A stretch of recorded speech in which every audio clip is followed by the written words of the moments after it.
नमस्कार मंडळी. तर हे दादांनी आपल्याकडे ना 3-4 महिन्यापूर्वी औषध नेलं होतं आणि त्यांचं औषध किती दिवसात संपलेलं आहे, त्यांना किती दिवसामध्ये फरक जाणवलाय आणि ते कुठून आले, त्यांना किती वर्षाचा त्रास होता ते स्वतः सांगतील तुम्हाला.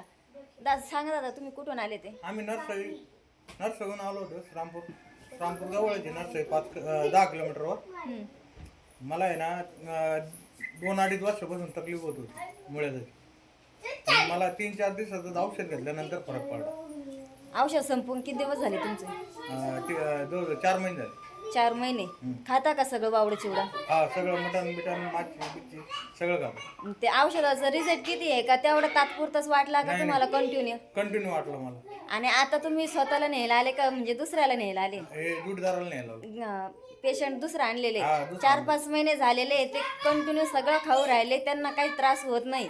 वाटतं का जसं आहे आपलं म्हणजे त्या टेन्शन मध्ये का आता एकदम बिंदास फ्री मध्ये? आता एकदम फ्री मध्ये. लोक सांगतात ना तेवढं पुरतच आहे फक्त म्हणून. नाही दादा, तुम्हाला किती दिवस झाले तर तुम्हाला किती फरक पडलाय? मला 50% फरक पडला. तुमचा त्रास काय होता? मला फिशरच होतो. फिशरचा त्रास. एका पुडीमध्ये 50-60% फरक पडला. फरक पडलाय. तुम्ही कुठून आले ते? मी राहता. राहता. चालतंय, धन्यवाद. धन्यवाद.